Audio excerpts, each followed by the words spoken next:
Welcome back to Save Toys. I'm your host Travis, and this is a very special episode. It's our 40th, and with the success of Godzilla Month 2019 behind us, looking forward to the next chapter of Save Toys history. We're mic'd up with a new logo intro, a new review booth, and a new action figure donated by the Save Toys premium member, Kenny Womack, the Super 7 Filmation Skeletor. Let's get cracking.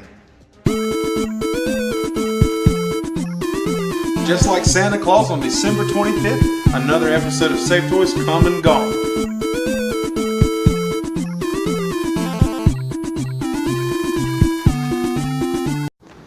Welcome to the new review booth here at Save Toys. As stated in the intro, we're going to be taking a look at my Super 7 5.5 inch Filmation Skeletor. Now, over here we have my Super 7 Ultimate Filmation Skeletor. I more or less have it in the shot for some scale and a little bit of comparison, as I really don't want to open that figure, and to be honest, I don't want to open either one of them. Their packaging is so beautiful, but this is a review channel after all, so we will be taking a look at my 5.5 inch Filmation Skeletor. Now, very quickly, in the first episode of Save Toys, I said I grew up in the 80s collecting things, action figures like He-Man. I had a little bit of Transformers and started getting the Batman action figures as they came out.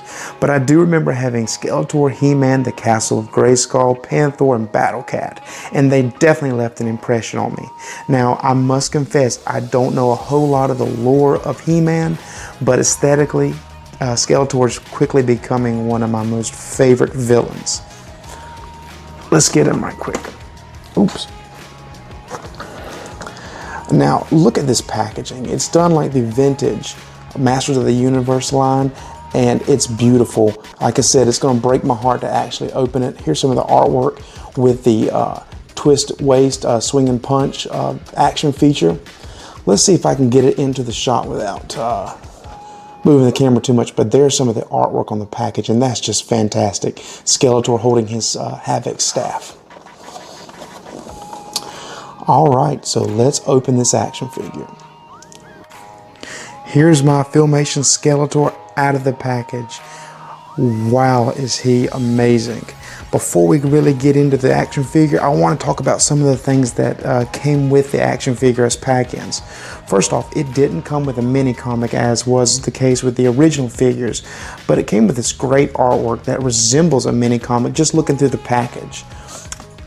On the back, it has a great write-up about the character Skeletor, and it states one thing very interesting, that Skeletor's first animated appearance was in an early television commercial for Castle Grayskull, and I think that's a really great piece of trivia for Skeletor. As you can see in his hand, he has the complete sword with him. He also has the half sword here that you can use if you have the He-Man figure to put his half sword together, creating the whole sword, which was the key to Castle Grayskull. He also has his Havoc staff with the two colors to look very much like the Filmation Skeletor Havoc staff. But I really want to bring this action figure up here closer to the camera. Now, the joints are really tight, and I like that. It's going to stand really good. The legs are a little loose, and the belt here, that's a little loose, but very much workable for me. There's no complaints. His head goes side to side, no up and down motion, but that's okay. Now the action feature, check this out. I mean, he's just ready to make a wallop on He-Man's face, if you know what I mean. But all in all, great figure. I love the color. The glossy look really does look like the cartoon. He does have the boots instead of the toes that were in the original figure from the 80s, and also his arms here, more humanoid arm instead of the little, I don't know what you call them, jutting out from his arms in the original figure. But that's my 5.5 inch Filmation Super 7 Skeletor. I hope you love this review, as I'm really getting into He-Man action figures again, and hope to show you some more in the coming episodes of Save Toys. Alright, I'll meet you back at the Nerd Cave. And that's your weekly dose of Save Toys goodness. Kenny, we appreciate it so much donating this figure to the channel. And if anyone would like to join Kenny at Save Toys Premium, reach out to me at Facebook. Our address is Save Toys, P.O. Box 211, Blackshear, Georgia 31516. Save Toys Premium, where you get all the Save Toys episodes a week in advance, bonus Save Toys episodes that never even make it to YouTube. You also get to vote on the direction of the Save Toys channel. And if that's not enough Save Toys, hold on till next week. And if you like it, collect it.